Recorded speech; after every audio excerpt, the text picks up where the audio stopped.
আসসালামু আলাইকুম। কেমন আছো তোমরা? আজ আমরা দুইটি সেট সম্পর্কে জানবো। এক সার্বিক সেট, দুই হচ্ছে পূরক সেট। প্রথমে আমরা সার্বিক সেট নিয়ে কথা বলবো। প্রথমে আমরা সংজ্ঞাটা নিয়ে কথা বলি।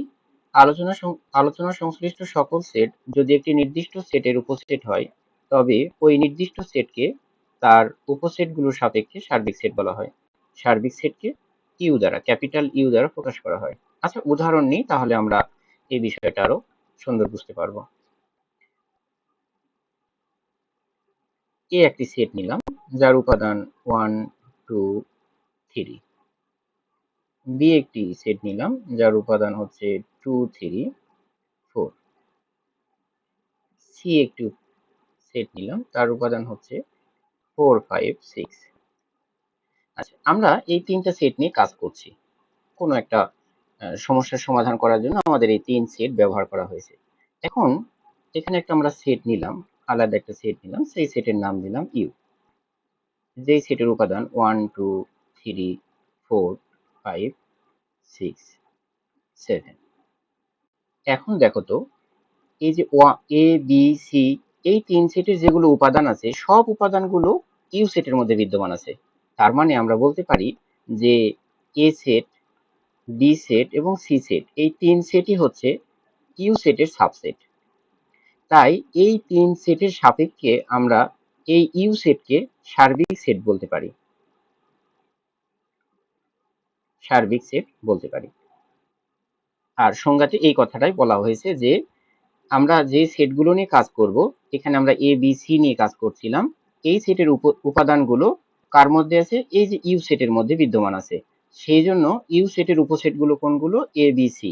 সেই জন্য এ বি সি এর সাপেক্ষে ইউ সেটকে আমরা সার্বিক সেট বলি। আচ্ছা, আমরা যদি এখন একটা সেট নিলাম, যে ডি একটা সেট নিলাম, সেই সেটের উপাদান হলো 6, 7, 8।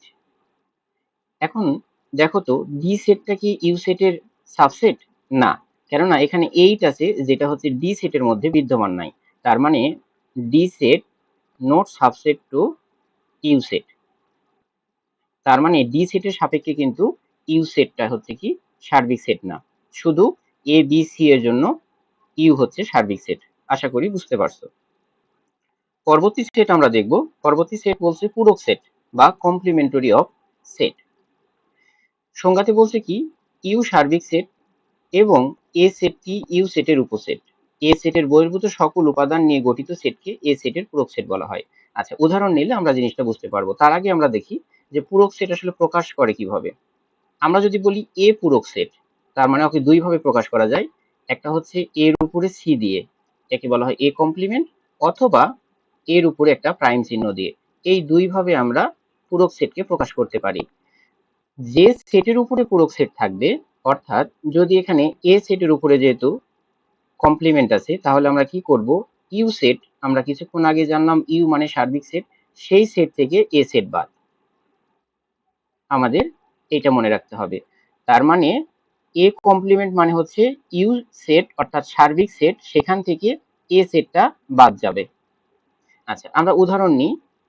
ধরে নিলাম ইউ সেট। ইউ সেটের উপাদান হচ্ছে 1, 2, 3, 4, 5 এবং এ সেট। এ সেটের উপাদান নিলাম 2, 3, 4। এখন আমি বলছি যে এ প্রাইম ইকুয়াল টু মানে কি হবে? এ প্রাইম মানে হচ্ছে ইউ মাইনাস এ। তাহলে ইউ হচ্ছে কোন সেট? সার্বিক সেট। এখানেতে 1, 2, 3, 4, 5 বাদ এ সেট 2, 3, 4। তাহলে আমরা বাদ সেট আগে আমরা শিখেছি যে কমন যেগুলো সেগুলো প্রথম সেট থেকে বাদ যাবে। 2, 3, 4, এই 2, 3, 4 বাদ গেলে প্রথম সেটে বিদ্যমান থাকবে 1, 5। তাহলে এ কমপ্লিমেন্ট মানে হচ্ছে 1, 5 এখানে। তার মানে সহজ কথায় এ কমপ্লিমেন্ট বলি বা বি কমপ্লিমেন্ট বলি বা সি কমপ্লিমেন্ট, যেই সেটের উপরে পূরক চিহ্ন থাকবে ইউনিভার্সাল সেটের মধ্যে, অর্থাৎ সার্বিক সেটের মধ্যে ওই সেটটা বিদ্যমান থাকবে না। আশা করি বুঝতে পারছো।